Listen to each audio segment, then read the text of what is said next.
जिंदाबाद जिंदाबाद जिंदाबाद जिंदाबाद, हमारा भाईचारा जिंदाबाद जिंदाबाद।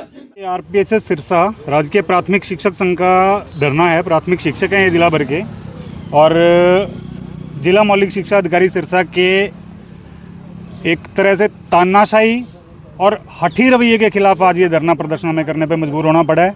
3:30 बजे तक का स्कूल का समय होता है, ठंड का समय है, किसी को शौक नहीं था, लेकिन बार बार इनके समक्ष मांगें रखी गई।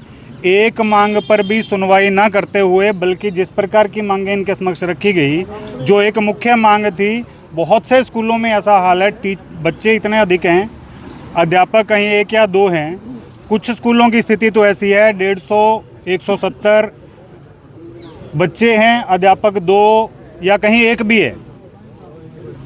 रानिया खंड की विशेष करके पिछले 2 महीने से हम इनके पास लगातार ये बात रख रहे थे कि रानिया खंड में पहले ही 70 से 75 प्राथमिक शिक्षक कम है। आप वहाँ से उठा करके किसी अन्य खंड में उनकी आंतरिक व्यवस्था के नाम पे देखो, पूरी धांधली चल रही है। आंतरिक व्यवस्था का नाम देके 2 महीने के लिए एक स्कूल से उठा के दूसरे स्कूल में भेजते हैं, 2 महीने बाद फिर उस ऑर्डर को एक्सटेंड कर देते हैं अगले 2 महीने के लिए। यूं कर करके 6-6 महीने 8-8 महीने के लिए चला रखा है। और उस खंड में जिसमें पहले ही 360 टीचर चाहिए और 280-70 हों, 70-80 टीचर पहले ही कम हों, उस खंड से उठा के दूसरे खंडों में भेजना, और उन खंडों में जा रहे हैं जिनमें टीचर सरप्लस हैं। यानी उनकी नीयत ही नहीं है कि स्कूल ठीक तरह से काम करें, टीचर ठीक तरह से अपनी जगह पे काम कर सकें। इस मुख्य मांग को लेकर के हमने रानिया में धरना प्रदर्शन किया 8 नवंबर को, रानिया की इकाई ने, ब्लॉक इकाई ने। उसके बाद इनको ज्ञापन के माध्यम से सूचना करी, फिर हमने न्यूज़पेपर में प्रेस नोट दिया, प्रेस विज्ञप्ति जारी करी कि जी वहाँ की सुनवाई नहीं हो रही है। उसके बाद भी स्थिति ये है कि उसके बाद भी रानिया खंड से ऑर्डर हुए हैं। रानिया खंड के टीचर्स के ऑर्डर उठा के सिरसा में, चोपटा में, बड़ागुड़ा में, इधर उधर उसके बाद भी किए हैं। मतलब क्या मंशा है, क्या लालसा है, क्या लालच है। एक टीचर ऐसा, एक नहीं ऐसे कई हैं, उदाहरण दे सकता हूँ। एक मैं रंजीतपुर थेड़ी गाँव है, 35-36 बच्चे हैं, वहाँ से एक टीचर को उठाया और सिरसा आंतरिक व्यवस्था के नाम पे ले आए। उस स्कूल के जो 35-36 बच्चे हैं, उनका क्या कसूर है, वो कहाँ जाएं, उनके लिए आपने क्या व्यवस्था की है। और यहाँ जहाँ भी आप लेके आ रहे हो, सिरसा के अंदर हमने इनके सामने बात रखी थी कि सिरसा खंड अपने आप में सरप्लस है अध्यापकों को लेकर के, चोपटा खंड अपने आप में सरप्लस है अध्यापकों को लेकर के। आप इन खंडों के अध्यापकों को, सरप्लस को उठा करके और दूसरे खंडों में जिनमें आवश्यकता उनमें भेजो। पीछे अप्रैल मई में निदेशक महोदय ने एक लेटर जारी किया था कि जो एकल अध्यापक विद्यालय या जीरो अध्यापक विद्यालय हैं, उन विद्यालयों में सरप्लस की सूची तैयार करके और वहाँ भेजा जाए। हमने उस समय भी इनके सामने ये बात रखी कि जो तरीका आपने अपना लिया गेस्ट को सरप्लस करके उठाने का, उस तरीके से व्यवस्था बिगड़ेगी। इन्होंने क्या किया, पूरे जिला भर के गेस्ट का दिए गए नॉर्म के हिसाब से एक बार उठाया और उनको सरप्लस किया। जितने एकल और सिंगल टीचर स्कूल थे उन स्कूलों में भेज दिया। हमारी डिमांड ये थी कि आप पहले ब्लॉक लेवल पे इनकी शफलिंग कर दो। प्रत्येक ब्लॉक में सरप्लस टीचर उस समय थे, कुछ स्कूलों में, कुछ स्कूलों में अधिक टीचर थे, कुछ में कमी थी। तो एक बार एक ब्लॉक की शफलिंग हो जाती, उसके बाद यदि बचता तो उनको उठा करके दूसरे ब्लॉक से अगले ब्लॉक में फेंकते।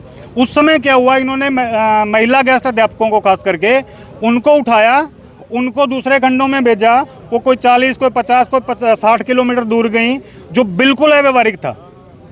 मतलब हमने मांग ये रखी थी कि आप पूरे सरप्लस अध्यापकों के डाटा को और उनमें से जितने एकल विद्यालय या जीरो विद्यालय अध्यापक हैं उनमें भेजने की बजाय आप उन खंडों का एक बार एक एक्सरसाइज ये कर लो कि खंडों में अध्यापक चले जाएं, उन्हीं खंड के शफलिंग होके, और बाकी अध्यापक जब दूसरे खंडों के जो सरप्लस होंगे उन खंडों से फिर चले जाएंगे। उससे स्थितियाँ इतनी ज़्यादा ना बिगड़ती। अब उनमें से ही कुछ ऐसे ऑर्डर्स जो उस समय किए थे, डायरेक्टर के कहने के बाद, डायरेक्टर महोदय के आदेशों के ऊपर जो ऑर्डर किए थे, उन्हीं ऑर्डर्स को अपने ही स्तर पर रिवर्ट कर दिया जा रहा है। और कई जगह ऐसी स्थिति है कि कुछ टीचर्स को तो वापस बुला लिया, लेकिन उनके स्थान पे कोई स्थानापन्न कोई टीचर ही नहीं दिया। वहाँ स्थिति इतनी बुरी हुई पड़ी है। रानिया के नाथोवाला डेरा एक स्कूल है, 17 पोस्ट सेंक्शन है, वहाँ 6 अध्यापक हैं कार्यरत। 17 पोस्ट सेंक्शन है, इसका मतलब कम से कम 550 बच्चे हैं वहाँ, 6 अध्यापक है, कैसे पढ़ाएंगे। ऐसा ही जीपीएस रानिया, जीपीएस रानिया का हाल है। अभी कालांवाली की सूचना मिली है, कालांवाली गांव में 165 बच्चे हैं जीपीएस कलांवाली गांव में बच्चे 165 और अध्यापक कितने हैं? 2। उस स्कूल की व्यवस्था कौन देखेगा? क्या वो आपके अधिकार क्षेत्र का स्कूल नहीं है? जीजीपीएस रानिया में, जीजीपीएस कलांवाली गांव में 125 बच्चे हैं, अध्यापक कितने हैं? 2। वहाँ से भी एक अध्यापक को उठा करके आपने कहीं और डेप्यूट कर दिया, तो उन स्कूलों की व्यवस्था कौन देखेगा?